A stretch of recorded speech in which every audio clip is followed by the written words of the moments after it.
Hello, and welcome to the Women at the Top podcast, our author interview series. My name is Regina Barr, and I will be your host today. And I'm so excited to tell you that I have joining me Dr. Carrie. And Dr. Carrie is a speaker, author, and psychologist, but don't be intimidated by that. And today, after 21 years in private practice, Dr. Carrie is going to bring us easy to implement strategies to empower, change, improve productivity, and decrease conflict. So, welcome to our podcast today. Thank you so much, Regina. I'm really happy to be here. Yes, and I'm really excited because you and I had the opportunity to speak about 3 years ago, and Mhm. that was on emotional intelligence, which is something that I Right. have a passion for too. And we talked about how you could use emotional intelligence to reduce stress. And here we are 3 years later. So I would tell you maybe Chris will.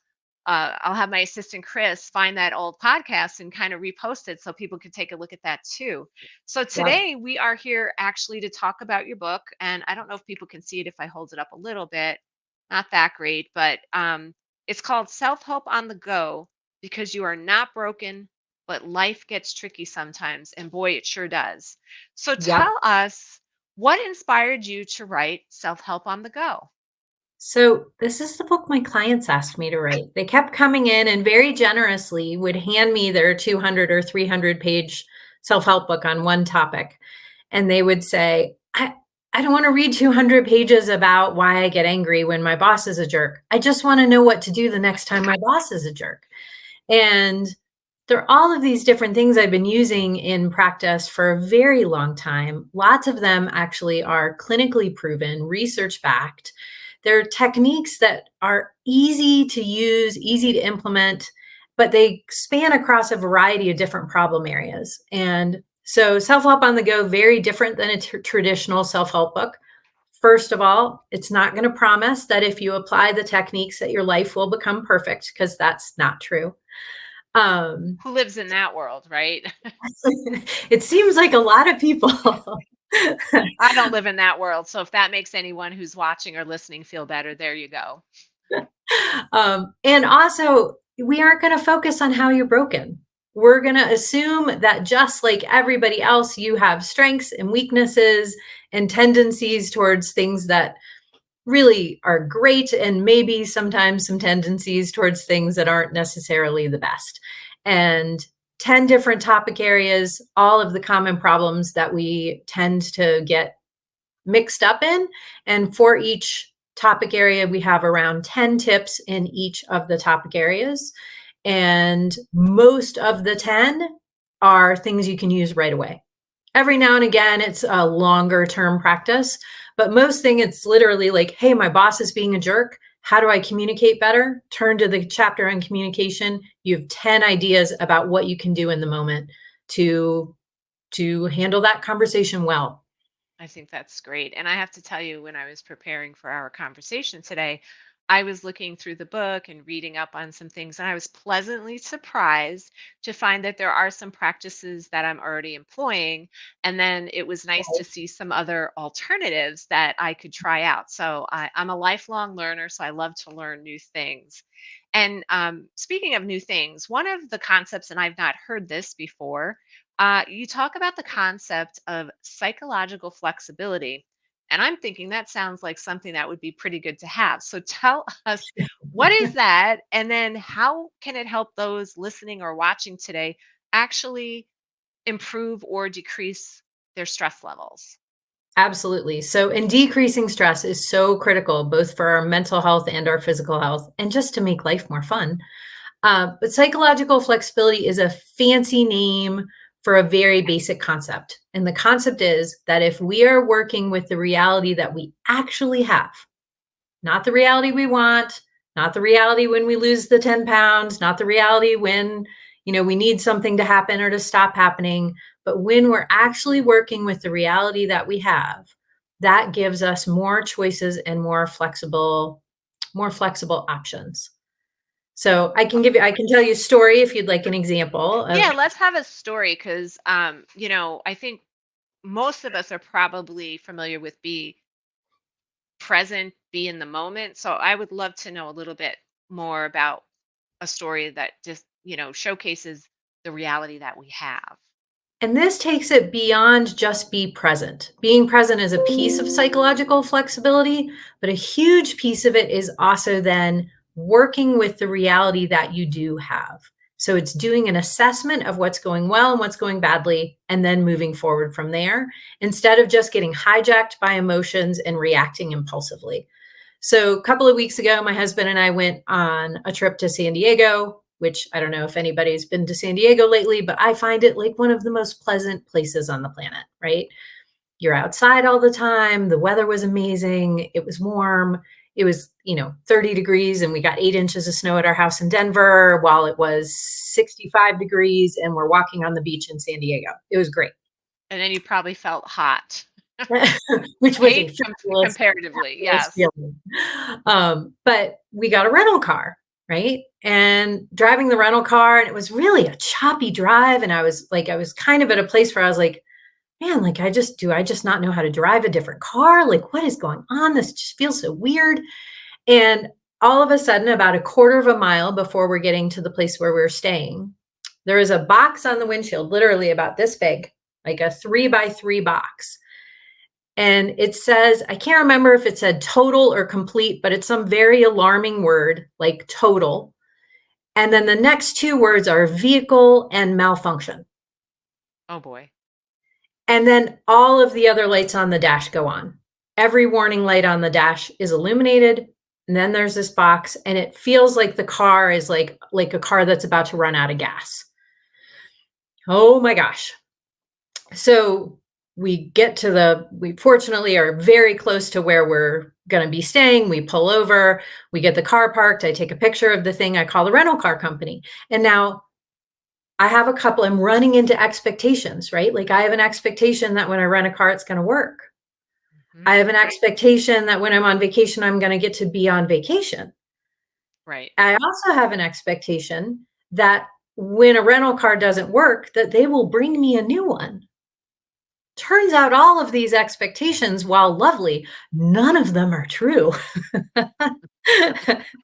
Right? And so then this is where psychological flexibility comes into action. Am I going to have a tantrum? Am I going to yell at the person on the phone? Am I going to have a meltdown? Am I going to feel sorry for myself? Am Like, I have all of these options. I also have the option to just work with what is. And what is that I have a car that doesn't work, that I'm not willing to continue driving, because what happens if the total vehicle malfunction actually ends up shutting off the car, right? Right. And end of the day, I get to work with what is, even though my expectations are over here, reality's over here. And a lot of times we'll spend so much time trying to get back to where we want things to be. And then we're at war with what is. And that shoots our stress chemicals up, shoots our stress levels up, decreases our critical thinking, and leaves us feeling really upset. Mhm. So the answer is work with what is. What is? I'm going to spend a couple hours dealing with a rental car issue. Okay. Mm. I It's hop in so hop in the tow truck. Turns out when the tow truck driver brings a malfunctioning car back to the rental car company, they don't bring it back to where I need to be to get the new car. They bring it right. to a different place. And the person who owns the wrecker yard looks at the tow truck driver and says, "You brought her with you?" Oh gosh, funny. Right? And so Instead again, of like like, dropping you somewhere. That's but funny. then once again, I get an invitation. How do I want to respond? Right. We're going to take a breath. We're going to say the words out loud. Well, I'm here. Any chance you can help me get to the rental car place? Yes, exactly. Work with the reality you have. Yeah, I Manage think the emotions that are coming up. Yeah. I think that's great advice. And so I hope that those watching or listening could practice some psychological flexibility. I'm just chuckling as well because I had a similar situation happen when I was in Dallas with a rental car. And I Mhm. call Dallas the Matchbox City Backspatch Car City because of all the ramps, and if you've ever driven there, it's a nightmare. But I did manage to stay calm and got myself off in a construction area, Uh-huh. and I didn't panic. I just, like you said, I worked the problem that I Yep. had, and I actually figured it out and got myself back on the highway and made my Yep. plane. So all Crazy good. place. So, I want to talk a little bit about something that you said in your book. And I have a statement that I'm known for, I use all the time: dream big, take action, make it happen. And I Yep. felt it was kind of similar but different to something that you say, which is hold hope, empower with tools, and move forward and enjoy life. Tell me a Yep. little bit about why is that statement important to you? Oh my gosh. And I loved how our mottos overlapped. I was really excited when I was reading yours and I was like, "Oh my gosh, there's a lot of overlap."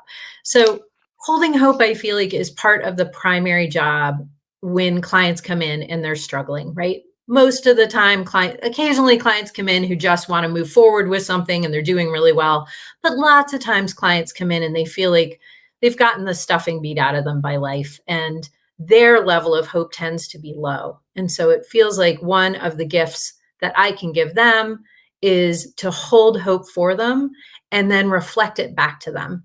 And then teaching tools, right? Because at the end of the day, almost everything is a skill, right? Managing emotions. Secretly, it's a skill. It means you can learn how to do it better. Everything from playing the cello to not blowing up when you're upset, those are all skills. So if we have tools, which we have lots of them that are really effective, let's empower people with tools. And then the point is to move forward and to not torture yourself by constantly looking back at the past, feeling regret, feeling shame, right? Like overcoming all of that.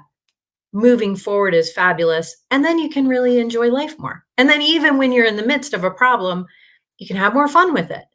You can be easier going about it and just makes life personally, I think the point of being here is to connect well with others and to enjoy yourself. So um, suffering is staying in suffering seems like a terrible idea. I agree with you. I think suffering sounds bad. Let's Yeah. all avoid it if we can. So, in the workplace, we're talking today primarily to corporate women and Yep. others that may be listening in. And the reality is, we all get stressed out, we all feel anxious sometimes. And you talk about in your book about setting boundaries. And I Mhm. know that we women sometimes can have challenges with setting boundaries. So, talk a little bit about how does setting clear boundaries help when you're feeling overwhelmed? Well, if you really are clear about who you are and what's most important to you, it makes it a lot easier to then link the actions with it, right? So if I understand what my top values are, then I understand what actions and activities go with that. And then it's easier to communicate to others. I think a lot of times, particularly for women, we will have a tendency to say yes, yes, yes, yes, yes. And then we're overwhelmed and then we are shoving people out, right? Hmm. Getting sort of so overwhelmed. I was actually having this conversation with a client this week who is in the stage of she's an entrepreneur, in the stage of, never mind, I'm going to sell the business and move to Tahiti, right? And walking through that understanding of like, that's actually not necessarily a thought about moving to Tahiti. That's a thought that reflects that you've taken on more than is reasonable to handle. And so slowing down, getting clear, and then communicating clearly. I'm available for this. I'm not available for that is a very empowering thing to do for yourself. Completely agree. And it's interesting because I think a lot of women try to multitask, and we could Mhm. debate multitasking all day long. Does it work? Is it efficient?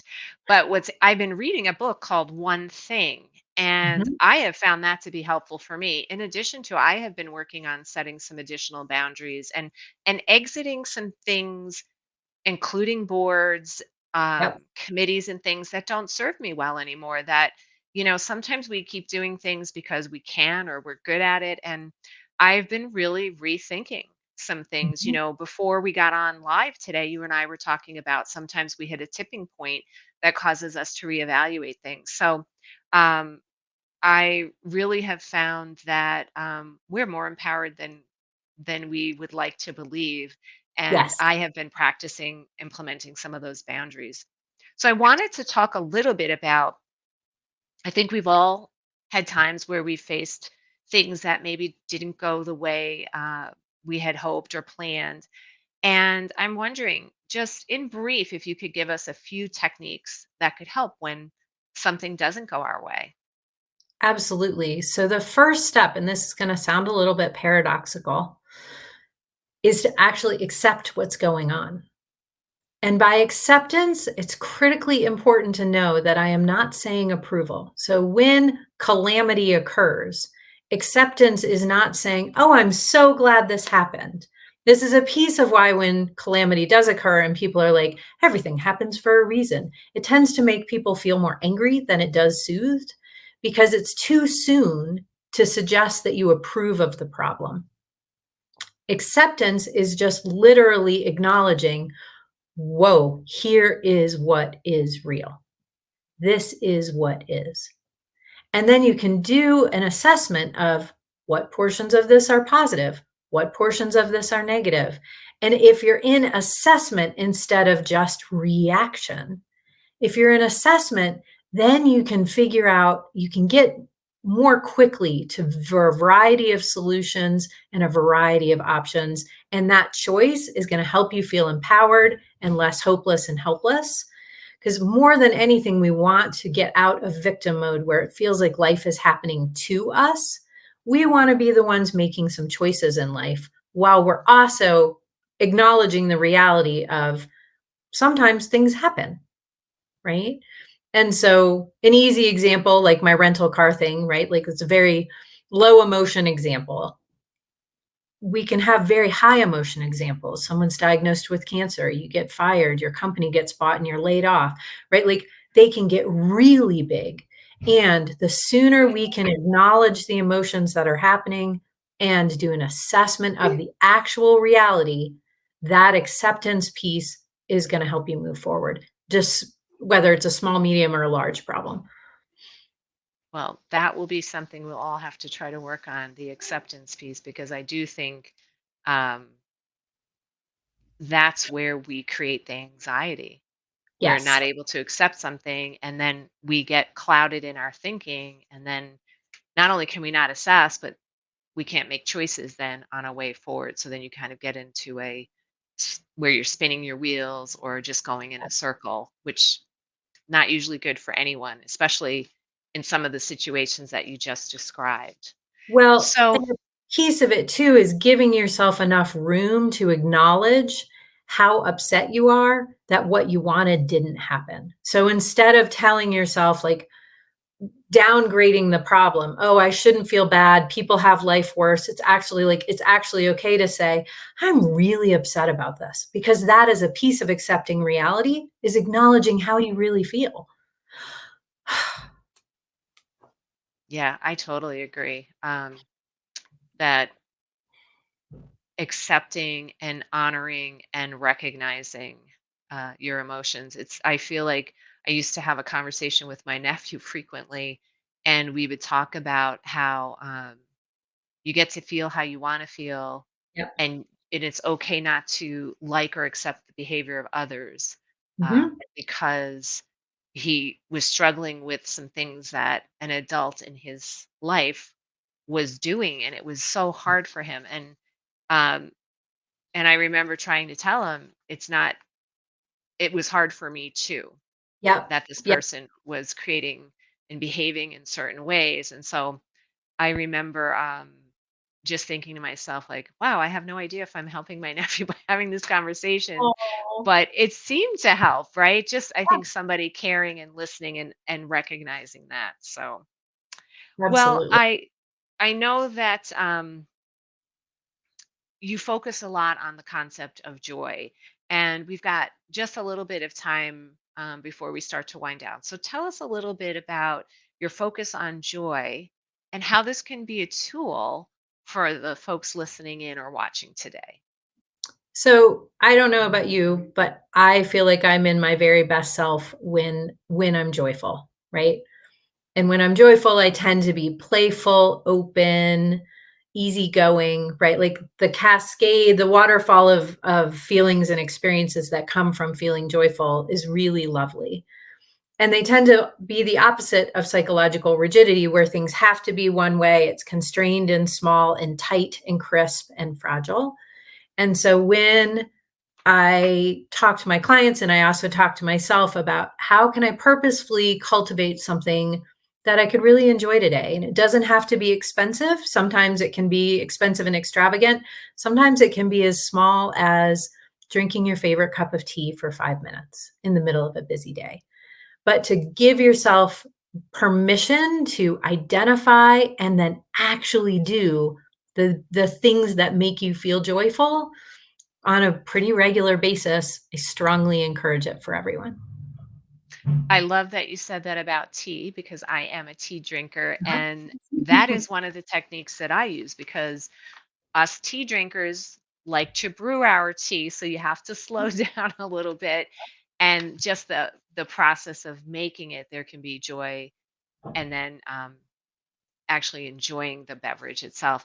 I also Yeah. am a big fan of like on Mondays, I try to do like masking Monday where I put a little face mask on Uh-huh. for 5 or 10 minutes. Yeah. Or like the big joke in my house is if I tell my husband I need a spa night and I go up and run a bath, that just means doesn't mean I'm actually going off to a spa, but it means Right. I'm going in there. I'm going to spend a little time just decompressing and relaxing. And the code is do not come in. Right. Because when I No. used to always do that, he'd be knocking at the door asking me questions. And I was like, You were in for a hello, can I experience. have 10 minutes? Yes. So he knows what it means when I say, you know what? I think I'm going to have a little spa night tonight. Yeah. He knows that means stay out Yeah. unless the house is on fire or some other Right. emergency, a real emergency, not like where your gray pants are or, Right. something like that. So we are winding down on time. And I always like to ask, about this topic, especially around reducing stress or increasing our mental well being. What's one piece of advice that you could leave for those listening or watching today?